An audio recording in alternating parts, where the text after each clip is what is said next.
What's up everyone, it's Dusty Gogoat. Welcome back to my headcanon. 25 brand new regional Pokemon and evolutions may have just been confirmed for Scarlet and Violet. The person who leaked everything about BDSP and Legends Arceus has confirmed 2 different Pokemon lines that are on this list. Let's take a look at the entire list to see what we might expect in November. So this is a screen cap from my phone. This was about a week after the very first trailer. Shout out to Hybrid Hero for bringing this to my attention. We will get new forms for Wooper and Quagsire, as well as a Dunsparce evolution. So because of this crossover, I want to formally take a look at this list of Pokemon and analyze it with what we actually know so far. First up is Arbok. It's going to be Poison and Steel type. That's what it's saying. So to me, this is basically we're going to have regular Ekans evolve into regular Arbok, or in this region it's gonna be a Poison Steel type. And I guess I'm assuming for all of these that these are gonna be regional forms. I think that these are gonna be regional forms, but we might still have future and past forms, whatever those might be called. I think that's gonna be tied to the gimmick of Scarlet and Violet. So we've got Arbok being Poison and Steel type. I think this is going to be in line with those Pokemon that are more natural looking, but have attributes that are as strong as Steel, and that is really where it's going to get its Steel typing. Maybe the fangs are just hugely enlarged and it uses, I don't know, maybe it's got a sword tail. I can see that if it's got a sword tail. This is one of those Pokemon from Kanto that is in desperate need of something. So I'm happy Arbok is getting something, as well as Tentacool and Tentacruel. This is another group of Pokemon from Kanto that has not really gotten any love since the original generation. You know it. You probably hate it, but Tentacool and Tentacruel are cool Pokemon. They actually are really powerful. They've got like a really powerful base stat. Apparently, this is going to be a water and ghost type. We see this with a very similar Pokemon, Jellicent. I don't know what they could do with this typing and the design of this without making it too similar to Jellicent. Jellicent is literally a haunted jellyfish. This is not a jellyfish. Actually, this might actually be a jellyfish. I always saw them more as like squids or like a kraken. I could actually see these things floating in the air. Tentacool's silhouette looks a lot like Drifloon. It's a balloon with arms. This could be the same thing. Maybe they expand on the jelly part of its head, like the red antenna. There's a lot of room for a new design philosophy. But next we have Krabby and Kingler. Pokemon League season never ends. If you're still watching, hit that subscribe button so you don't miss a single video. Kingler just got a Gigantamax form, and it was honestly a great design. I would love to see this thing take those like bubbly mustache and the facial hair that it got in its Gigantamax form. I would love to see that incorporated into a permanent design. Maybe a new color palette where it's all white, maybe all blue, maybe all gray. You know, crabs come in a variety of colors. And the Steel Water type that's a no-brainer. I think it's great typing for this Pokemon. It's obviously going to have these metal claws. Yeah, the more I say it out loud, I think a gray or metallic color palette would look awesome on this Pokemon. Next, we've got one of the Pokemon that Riddler Crew has basically confirmed. It's Wooper and Quagsire. These are going to be poison. Wooper is going to be poison type. Man, that thing's going to be so cute. That's going to be like internet sensation. Poison, like a little evil, mischievous poison type Wooper. It's going to have toxic skin. Evolves into a poison and ground type Quagsire. But it doesn't stop there. It evolves again. And I don't know what they could do with this design. I would want them to keep the axolotl like design. I would want it to continue. Like when Quagsire evolves, I want the pink antennae of Wooper to come back, right? I want all of them to have like a pink aesthetic. I think that would be very cool. Poison ground type, have we seen that before? Yeah, we've seen that with Nidoking and Nidoqueen. Very cool type combination. And next we have one of the fan favorite Pokemon, Dunsparce. People have been clamoring. People have been obsessed with a Dunsparce evolution ever since, I don't even know, for so long. Apparently, it's going to be a dragon type, which is so epic. And it's going to evolve to be dragon and flying type. This is the same type combination as Dragonite. And somehow, Dunsparce is going to be right up there in that same tier. I wonder what the stat distribution is going to be. I wonder what the design is going to look like. I think the regular Dunsparce base form regional Dunsparce is just going to be, is it going to open its eyes? Like, I don't know. It already kind of looks like a dragon, right? Maybe it's going to be a little bit longer, different color scheme. And then when it evolves, I imagine its eyes open up, or maybe they stay sleepy, but its wings are just going to be massive, totally enveloping. This is going to do something, and I think the size difference is going to be that of Noibat to, or what is it? Yeah, Noibat to Noivern, where this little tiny creature evolves into this massive draconic being.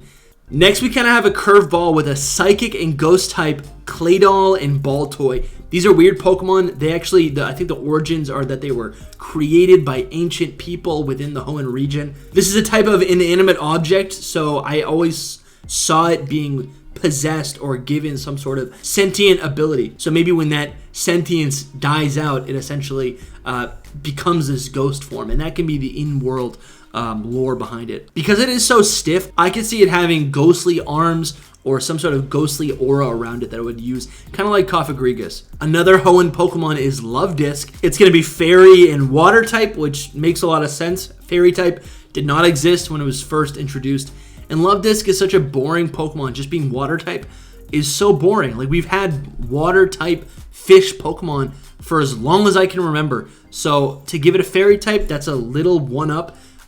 But they're not going to stop there. They're going to give it an evolution. I'm happy because that would actually make Luvdisc in some way viable, right? It can't get worse. It can't be any weaker than it already is. So all those, if you're watching, Luvdisc fans, rejoice. I'm happy for you. All right, this next one is so exciting. I remember a year ago reviewing a rumor about a rock and dragon type Salamence. I swear.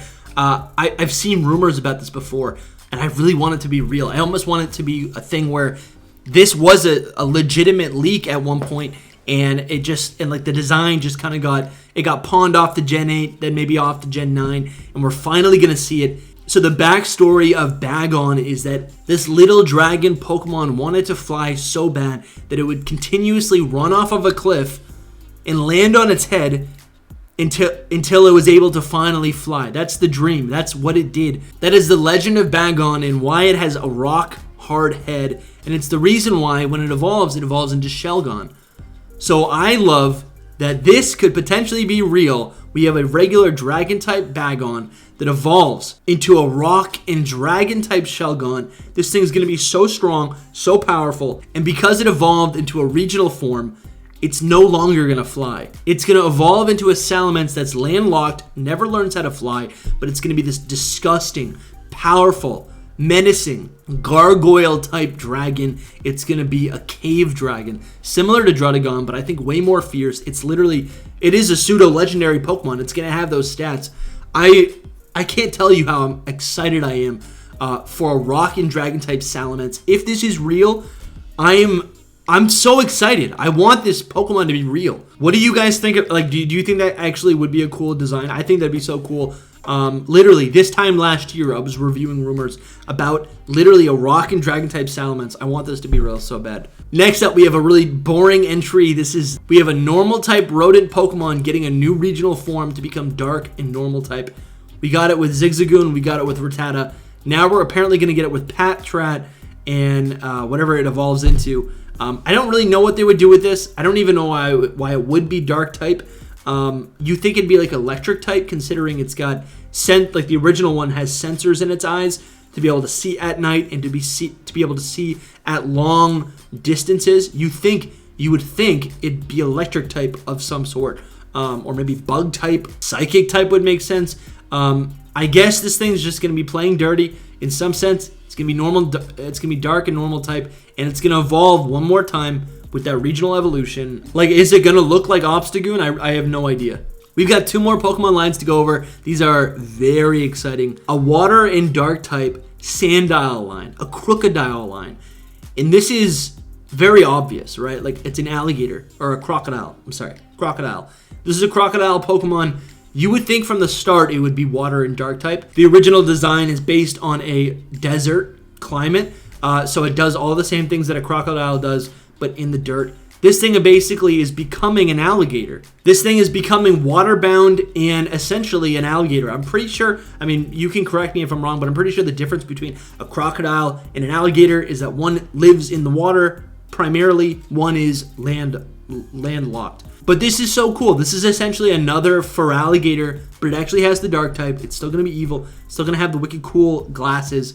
I'm hoping they give it like just a different type of style with the glasses. Looking at them all right here lined up, they all do, each of them have a different style of frame. We have circles, squares, and then like the more triangular ones. So maybe they'll switch them up a little bit. If this is real, this is a very cool Pokemon. Would love to have this on my team. And up next, we have another Generation 5 Pokemon. It's Bisharp and Pawniard. Steel and Fighting type. Not Steel and Dark, but Steel and Fighting. To me, these Pokemon are no longer going to be rogue, but they're actually going to fight very nobly.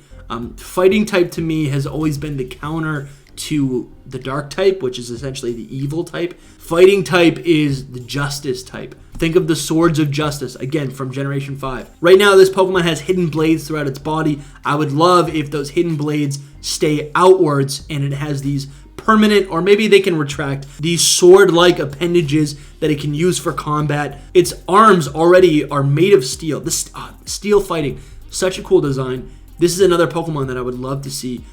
It would make me very happy. What I've been saying on the channel is that I want to see more Pokemon from Generation 5, 6, and 7, and 8 get regional forms. Like there are other Pokemon other than Gens 1 through 4 that could get regional forms. This list is amazing. I want to hear what you guys think about all this. Do you think Riddler Coup has confirmed these specifically? Do you think we're also going to get new forms in the form of the gimmick? Thank you guys so much for watching. I love you. Good luck hunting.